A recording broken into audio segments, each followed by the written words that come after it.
Good morning, everyone. Marty Mazzara, February 1st, 2019. This video will serve as this week's message. I want to update you once again on our chart that we've been tracking each week, and then offer a little more substance in terms of what may be happening underneath the surface here. Day before yesterday, I shared with you some key technical indicators that actually signaled to me that we might be running into what I called a rough patch up in here. And as I suggested in that video, it was probably twice as rough as I expected. And how those same indicators are actually pointing to something very different, that are actually pointing to potentially some sustainability to this rally we've been experiencing off the low on December 24th. So just to bring this up to date, remember, started here, resisted 2600, blew through it, consolidated right on 2630.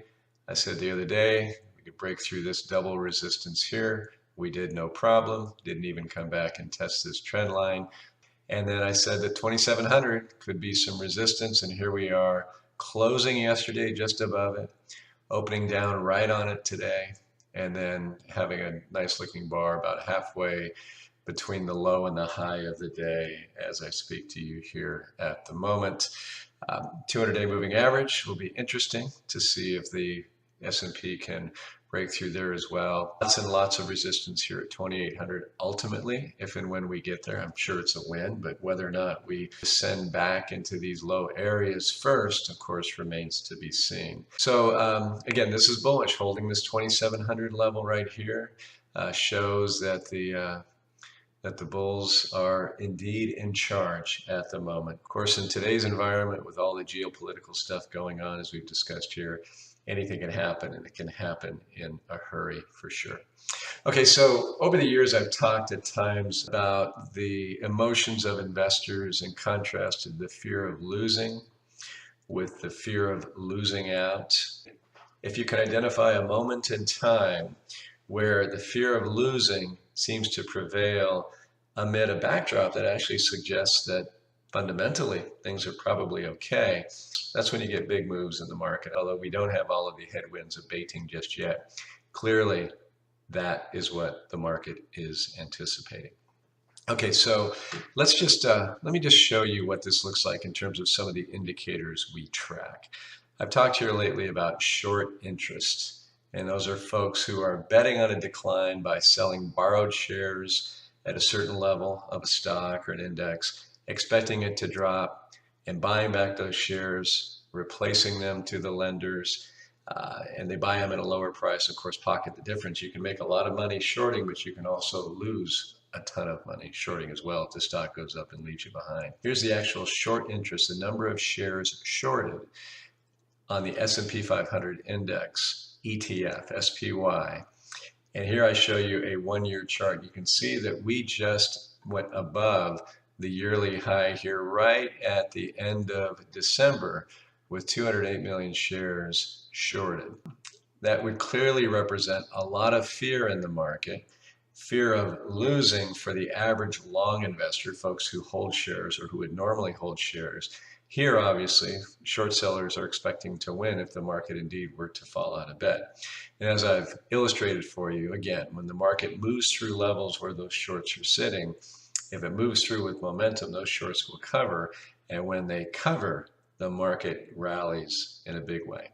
So we had, again, high short interest representing in the rest of the world a very high fear of losing. And as this market has rallied of late, you can see the short interest beginning to wane, but still yearly basis at a relatively high level. So there's still a lot of shorts out there in this market that would have to cover and exacerbate the upside if indeed the market continues to mount higher. One of the things that we track weekly in our macro index is money market fund assets. And here it is for the last year. So this is just the amount of money being held in money market funds. I watched it begin to really spike up here in early November. And remember, the market peaked back here in September. And here are folks believing this is for real and beginning to move more and more money into cash or into money market funds. So this becomes a bearish sign in terms of overall sentiment. But when it spikes up in a big way, suddenly you think, wow, I wonder if folks are getting a little overly bearish. And of course, I had suggested all the way along that while we expected a rough patch, we said that this big a dip conflicts with the underlying fundamentals. And if we're right, this market's going to come bounding back. So this actually helps fuel that. So if you're sitting here with a dramatic increase in money market assets, high short interest, overall low sentiment here, big fear of losing, things begin to turn around and the news gets better. You go from the fear of losing to the fear of losing out. You see money rotate back out of these money market accounts into the market, and you have quite the rally in stocks. Notice we've come down a bit with this rally, but still way, way higher than we were just a couple of months ago. And then lastly, individual investor sentiment. American Association of Individual Investors, hugely bullish right at the very top here in January of this year. We had that 10% correction, brought these folks down to earth. We had 60% bullishness. That's just crazy high and a huge negative sign for the market. That just suggests that everybody is on one side of the boat among individual investors, and just a little bit of a tilt and they can rush to the other side and essentially sell and help exacerbate a downdraft. Remember, we had a 10% correction early in the year. As we came out of it, we never quite got the sentiment up to this area. Well, as you can see right here at the bottom, we got just above 20. When you look at the statistics, 12 months out tends to be a very good period for stocks, and particularly if the underlying fundamentals are strong, as people suddenly realize that they were on the wrong side of the boat once again and rush in. So as this market has rebounded, you can see individual investor sentiment has gotten better. However, this last week it dropped again by like 5+ points from here to here. And so 31.7 does in no way denote bullishness among the crowd of individual investors. So again, we have ample room for more people moving to the fear of losing out camp. And when they do that, they buy stocks and move them higher.